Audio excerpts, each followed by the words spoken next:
This is Optimal Health Daily, episode 1413, Jumping Rope for Weight Loss by Ross Enamait of RossTraining.com. And I'm Dr. Neil Malik, reading you some of the most popular health and fitness blogs out there, with permission from the websites, and always with a bit of my commentary at the end. Now don't forget, we have a few shows where we narrate articles for you.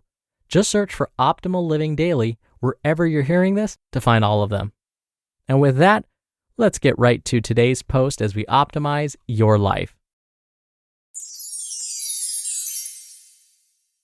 Jumping Rope for Weight Loss by Ross Enamait of RossTraining.com. As a boxing trainer, I've helped many fighters cut weight over the years. Weight loss is an important part of the job. Unlike traditional sports, boxing is divided by weight classes. A boxer can't box if he doesn't make weight, and if he can't box, he doesn't get paid. With that in mind, it's no surprise that I often receive questions about weight loss. One of the most common is related to the jump rope. After all, I'm known to jump rope, boxers jump rope, so is jumping rope good for weight loss? The uniqueness of the jump rope. I'm obviously a huge fan of the jump rope. I've skipped rope since the 1980s and plan to keep skipping as long as I'm kicking. Aside from the obvious conditioning benefits, I genuinely enjoy jumping rope. It's one of the few conditioning activities that allows creative freedom throughout the session. You'll be hard-pressed to find another tool that is as effective, inexpensive, and versatile.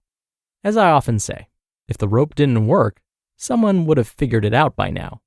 You wouldn't continue to see million-dollar athletes using a tool that wasn't useful. The jump rope has stood the test of time for good reason. Yet, despite the obvious benefits, there is one disadvantage to the jump rope that makes it unique from other conditioning exercises. To put it bluntly, you can't skip rope if you don't know how. There's a learning curve that must first be overcome. And while it isn't difficult to learn how to jump rope, the initial prerequisites can't be ignored. With that in mind, the jump rope should not be your first and only choice for weight loss. If you are overweight and new to skipping rope, there are two potential problems that may arise. Problem number 1, frustration. First, a beginner won't have the necessary skills to skip rope continuously.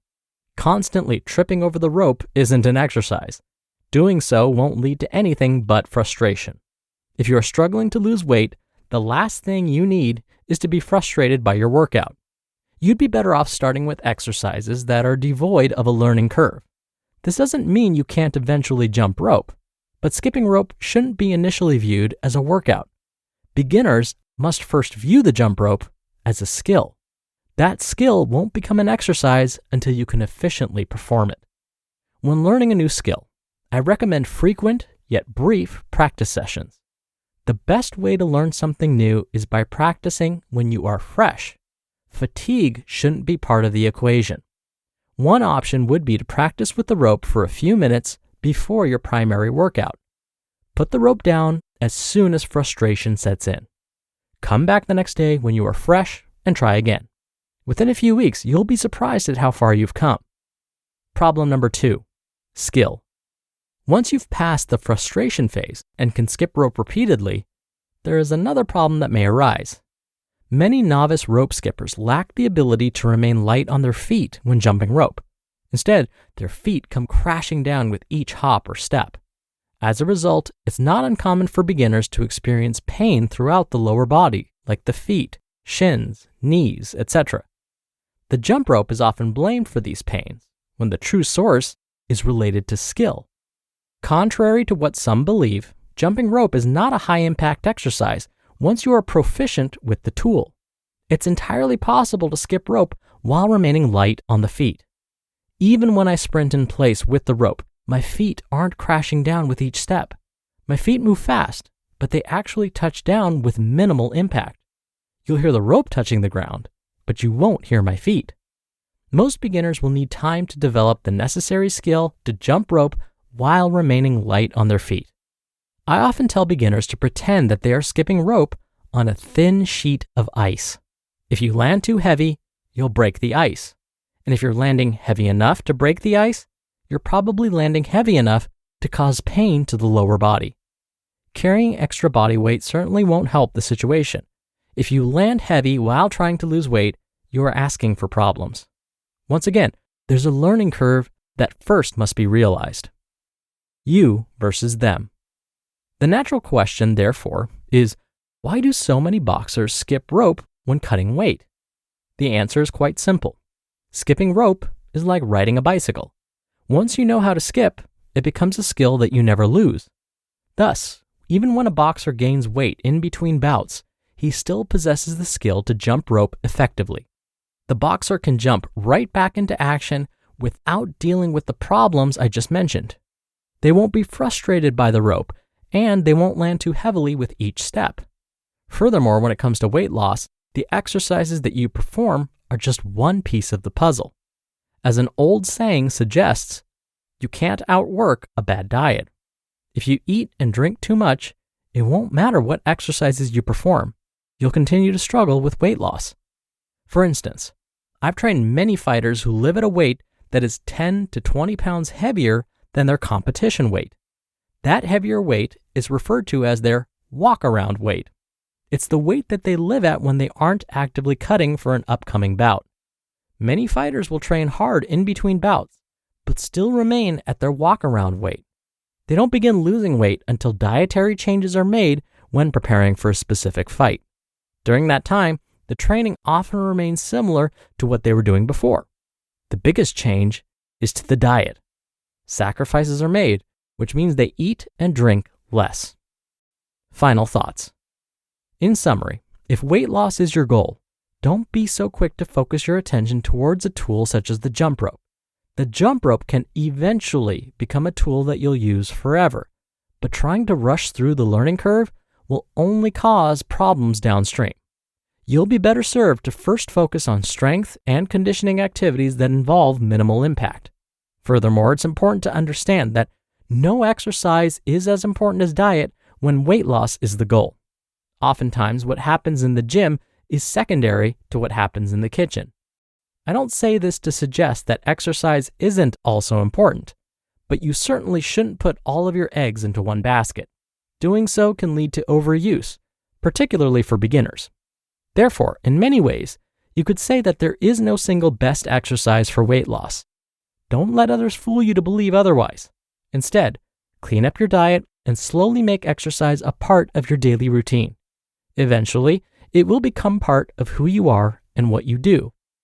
Once you reach that stage, regular jump rope training will be a more realistic and sustainable goal. You just listened to the post titled, Jumping Rope for Weight Loss by Ross Enamait of RossTraining.com. And now the conversation around mental health issues is finally changing. If you want treatment for anxiety and depression, but aren't sure where to start, you should know about Brightside. Brightside offers personalized, life-changing anxiety and depression care from your own home. And their care is designed to follow the highest clinical standards, hand-selecting only the top licensed and board-certified providers.